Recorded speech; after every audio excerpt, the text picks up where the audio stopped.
सा गिबि गिबियावनो आङो एनएजे फराम एक्स एनडिपिनि सासे लोगो आफादगिरि हिसाबै गिबियाव खौरां लागिरि नोंथांमोननिसिम अननाय सिनाय जासिबाय आरो लोगोसे साफ्रोमबो बर' रायजो राजा खौरां लागिरि नोंथांमोननिसिमबो एनएजे फराम एक्स एनडिपिनिफ्राय गिबियाव खुलुमनायखौ जासिनाय थाबाय। दिनै एनएजे फराम एक्स एनडिपिनिफ्राय निउसआव मानो फैदों होनोब्ला दिनैहाय बेखौनो आं बुंनो लुबैदों। बेनि खारना जाहैबाय जे थांनाय मे दाननि 2024 डेटआवहाय जिखिनि गवालपारा जिल्लानि सिङाव थानाय दुधनৈ सानै बर' सिख्लाफोरखौहाय जे मुस्लिम हारिनि माखासे दुथांफ्रा गेंरेप खालामदोंमोन। बे गेंरेप खालामनायावहाय जोंबो एनएजे फराम एक्स एनडिपिनिफ्राय जों बिथांमोननि न'खराव जों थांनानै खबर लाहैदों। बेनिफ्राय जोंबो आपिल खालामदों जे दिनै बर्बर अयथासार खालामनाय गेंरेप खालामनाय बे दुथांफोरनि सायावहाय आसाम सरकार भारत सरकार बिटिआर सरकारा एक्सन लानांगौ होनना जों डिमान्ड खालामदों। आरो थिग बेबादिनो बे बालापारा गामिनि हिरण्मय खाख्लारि फंबायखौ जि बिनानाव सानै रेप खालामनायनि सायावहाय मोजां गाज्रि रायलायनो थांनायाव आंगाबारि गामिनि माखासे मुस्लिम हारिनि दुथां सुबुंफ्रा जेरैहाय डन आली तालुकदार आरो भार आली आरो रहमान आली आरो बेजों लोगोसे सावरायनो थांनायावनो बिथांमोननि फेमिलि जेरै एकुइस हिसाबै जेरैहाय शेख बर आली आरो अर्निमा बेगम दिनै बिथांमोनहाबो मोजां गाज्रि रायलायनो थांनायावनो उन साइडनिफ्राय फंबाय हिरण्मय खाख्लारिखौ एटेक खालामनानै 18 तारिखनिफ्राय आरम्भ लानानै 17 तारिखआव बिथाङा डेथ जादों। बे डेथ जानाय खबरखौ मोननानै जोङो दुखु मोनदों। बे खबरखौ जों गिबियाव दुलाराय बर' फरायसा आफादनि मानगोनां आफादगिरि दिपेन बर'निफ्राय जों मेसेजखौ मोनदोंमोन। बेनिफ्राय जोंबो एनएजे फराम एक्स एनडिपिनिफ्राय खोनानानै जोंबो दुखु मोननाय लोगो लोगो जोंबो बाहागो लाहैदों।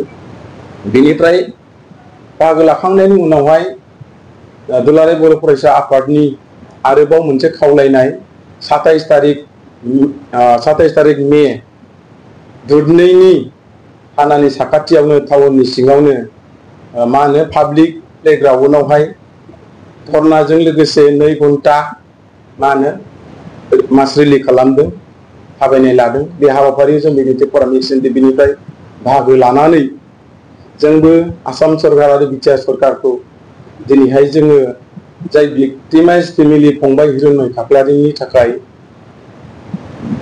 20 लाख थाखा होनांगौ होननानै जोंबो बे मन्चनि गेजेरजों जोङो डिमान्ड खालामदोंमोन। आरो जाय बिनानावफोरखौहाय रेप खालामदों बिथांमोननोबो 5 लाख थाखा होनांगौ होननानै जोंबो बाव डिमान्ड खालामबोदों एनएजे फराम एक्स एनडिपिनिफ्राय। बे एक्सन बा बे आन्दलन खालामखांनायनि उनावहाय आरोबाव फिन बे साननैसो सिगां 26-27 गेजेराव बा 27-28 गेजेराव दुलाराय बर' फरायसा आफादा क'क्राझार जिल्लानि सिङावहाय थानाय गथ'फोर गेलेग्रा पार्कआवहाय बेयाव मोनसे साननैनि हाबाफारि लानानै आरोबाव बिथांमोनहा गोबां उद्रिसारनाय हाबाफारिनि गेजेरजों आसाम सरकारखौ सोंखारिनायनि गेजेरजों बिटिआर सरकारखौ सोंखारिनायनि गेजेरजों दिनै बिथांमोननि रिकुवेस्ट मथेनो जोंनि दानि आसामनि चिफ मिनिस्टार मानगोनां डक्टर हेमन्त बिश्व शर्मानि टीम दानि केबिनेट मन्त्रि मानगोनां जयन्त मल्ल बरुवा बिथाङा माखासे प्रेसारनि गेजेरजों खावलायहरनायनि गेजेरजों आसामनि चिफ मिनिस्टारा बेखौ खोनासंनो थानो हायैनिलाय दिनै बिथांखौ थिनहरदों स्कटआव बालिपारा गामियाव। जों बे फैनायखौ नुनानै जोबोद गोजोनदों। जों सासे बे आन्दलनाव जोबोद थाफानाय हिसाबै जोंनि आन्दलना जाहाथे साक्सेस जायो बेखौ बे फैनायखौ नुनानै जों गोजोननाय मोनदों। बेनिखायनो बे फैनायनि गेजेरजों बिथांमोननि भिक्टिमाइज फेमिलि न'खराव हाबदों बेखौ जोङो नुदों। मानगोनां केबिनेट मन्त्रि जयन्त मल्ल सारखौ नुदों आरो लोगोसे लकेलनि एमएलए मानगोनां जादब सरगयारि सारखौबो जों नुफादों आरो लकेलनि माखासे इन्टारेस्टफोरा थाफानानै हयथ' हिरण्मय खाख्लारि फंबायनि फेमिलि आरो बिनानाव सानै रेप खालामजाग्रा बिथांमोननि सुखु दुखुनि सायाव गोबां मेसेज होनायनि गेजेरजों हयथ' बिथांमोना मन्त्रि बिथाङा दिनै मिथिलांनायनि गेजेरजों आसामनि चिफ मिनिस्टार मानगोनां डक्टर हिमन्त शर्मानि मेसेज हैनायनि गेजेरजों दिनैहाय माखासे जोङो पजिटिभ रिजाल्टखौ मोनदों। बेनो जाहैबाय 29 तारिखआवहाय आसाम सरकारा मोनसे ओरैबायदि मोजां मोनसे इनिशिएटिभ लादों। बेनो जाबाय मा जे जाय थांगाबारि गामिनि सानै बर' सिख्लाखौ गेंरेप खालामदोंमोन बिथांमोननि फेमिलि न'खरब्रै न'खरखौ धन आली तालुकदार आरो भार आली आरो रहमान आली बिथांमोननि न'खरखौ आसाम सरकारा माखासे पावार बाहायनानै बिथांमोननि न'खौ बुलडोजार एबा JCBजों दिनैहाय बुख्रुबजोब्बाय।